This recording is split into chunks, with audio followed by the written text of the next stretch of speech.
It's going to take a long time for me to trust another babysitter again. My son Rick is currently 4 years old, and I just hope this terrible memory fades away from his mind with time. My husband and I are both doctors, which is why we stay out a lot. Not having any relatives to rely on for keeping watch on our son, we are destined to hire babysitters for him. I am a surgeon, whereas my husband is a gynecologist. We live in this beautiful house, and our son is our world. A few months back, I put up an advertisement on a popular social media platform looking for a suitable babysitter for my son. My husband was very strict on hiring someone smart and not just any drunk teenager for our son's safety. I agreed with him too on this matter because Rick needs special care. Many girls applied for it, but a particular application stood out among them. A girl named Mandy Lane wrote a pretty impressive bio. She sounded intelligent, rational, and just the right one to put our faith upon. After discussing it with my husband, I called her to our house one day. The appointment was scheduled for 3 p.m., and as the clock struck 3, our doorbell rang. I opened the door and saw Mandy standing on our doorstep. She dressed as she had come for an actual job interview. I liked that she was taking things so seriously. I invited her in. Needless to say, she was brilliant at the interview. She said that she is studying for her college degree, and this babysitting job will give her enough time to focus on her studies without worrying about money. I liked her honesty, and since that day, Mandy became Rick's permanent babysitter. Whenever we needed someone to watch over our son, she was our only choice. Mandy was very organized. She used her tasks with great care and hardly gave us a scope to complain. Slowly, a strong sense of trust built up between us. One day, I came home early from work. As I stepped in, I found the house in complete darkness. It wasn't supposed to be like this. I called out for Mandy, but she too didn't reply. Getting freaked out, I rushed to Rick's room.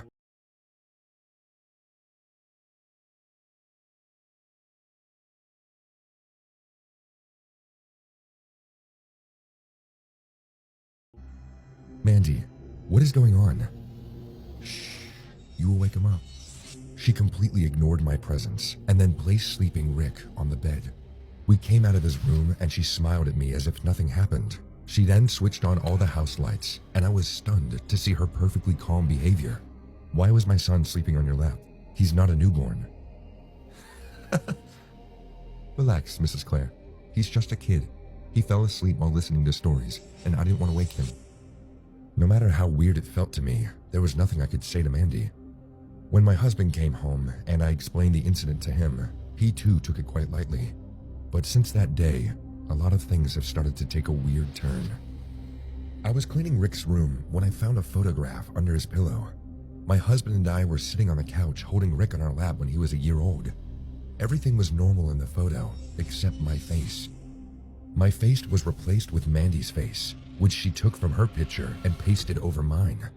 A shriek of anger reverberated in my ears, seeing her audacity. I didn't tell my husband about it. I burnt the photograph and kept this incident to myself. Within the next few days, I kept finding things in Rick's room that didn't belong to us. There was a set of new coloring books, toys, and even a honeybee sweater that I don't remember buying for my son. I slowly realized that Mandy was obsessed with my child. Not because she was gifting things, but because she gave them to my son without asking my permission. I took a week off of work and decided to look after my son on my own. 3 days went without trouble, but on the 4th day, around 2 a.m., our doorbell started to buzz like crazy. Who could it be at this hour? I'll go check. My husband went down to check, and everything went silent after that. Minutes went by, but there was no sign of him. I got scared and came down to see a horrible sight. My husband was lying unconscious on the floor. His head was bleeding severely. Someone had hit him with a blunt object, which made him pass out immediately. Jack, are you all right? Rick. Check on Rick. Saying this, he again fainted. I ran to my son's room and saw Mandy grabbing Rick in her arms. Mandy, how dare you touch my son, you freak! Let him go, or I'm calling the cops. Your son? I'm the only one who's there for him, and now all of a sudden, he's your son? What did you think? That you were gonna take him away from me? He is mine. Mandy, calm down. Let's just talk it out like adults. Just let Rick go. You're scaring him. Rick started crying, seeing all this crazy behavior from Mandy, but Mandy was entirely out of her mind. What she did next made my skin crawl in terror. She took out a knife from her pocket and held it at Rick's neck. "Get out of my way or I'll kill him." "No, Mandy, you won't hurt him. You said you love him. It doesn't have to be this way. Look, you're scaring him. Move away from the door or I'll kill him." I moved out of the door and watched Mandy take Rick away while he cried terribly in fear. He raised his arms at me screaming, but I couldn't do anything. I feared Mandy would hurt him if I intervened now, but I wasn't going to let her leave this house.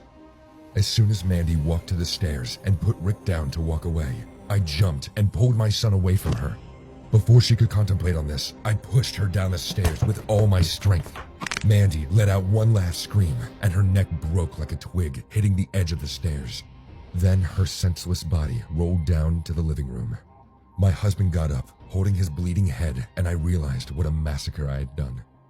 We are doctors, so it didn't take a second for us to understand that this girl wasn't going to make it. She coughed some blood, and then her trembling body went lifeless. We called the cops and explained the entire situation. An investigation took place, and the cops dug out some dirt on Mandy's life. It came to be known that her family abandoned her because of her psychopathic tendencies. She stayed in an asylum all her teen life, and then she ran away one day. The people of the asylum searched for her for a few days, but then gave up. She wasn't studying for college or anything. She lived in a trailer. Everything she owned was either stolen or picked up from the dumpster. She pretended to be a babysitter to get a hold of my family. The cops also think she followed us for a certain period before actually coming to our house. I'm pretty sure she wanted to take my place, but no matter how crazy she was, I still can't help but feel bad for her. She was a product of bad parenting, and that's why she turned out to be like this. But when I think about it, it just strikes me that all she wanted was a family, and nothing more.